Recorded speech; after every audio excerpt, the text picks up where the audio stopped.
বাংলাদেশ ভ্রমণে সতর্কতা তুলে নিল যুক্তরাষ্ট্র। 3 পার্বত্য জেলা খাগড়াছড়ি, রাঙ্গামাটি ও বান্দরবান ছাড়া বাংলাদেশের যে কোনো জায়গায় ভ্রমণ করতে পারবেন মার্কিন নাগরিকেরা। নিরাপত্তা বিবেচনায় গত 5 আগস্ট মার্কিন নাগরিকদের জন্য বাংলাদেশ ভ্রমণে সতর্কতা আরোপ করেছিল যুক্তরাষ্ট্র। এই সতর্কতা লেভেল 4 বা চতুর্থ ধাপের ছিল, যা এখন কমিয়ে লেভেল 3-তে নামিয়ে আনা হয়েছে।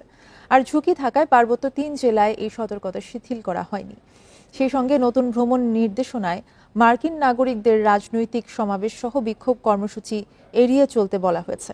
এর আগে 4 সেপ্টেম্বর সামাজিক মাধ্যমে এক্সে দেয়া এক পোস্টে মার্কিন পররাষ্ট্র দপ্তর জানায়, যুক্তরাষ্ট্রের নাগরিকদের ভ্রমণের ক্ষেত্রে বাংলাদেশ এখনও ঝুঁকিপূর্ণ এবং তা লাল তালিকায় রয়েছে। এই তালিকায় বাংলাদেশ সহ রাখা হয় 21টি দেশকে।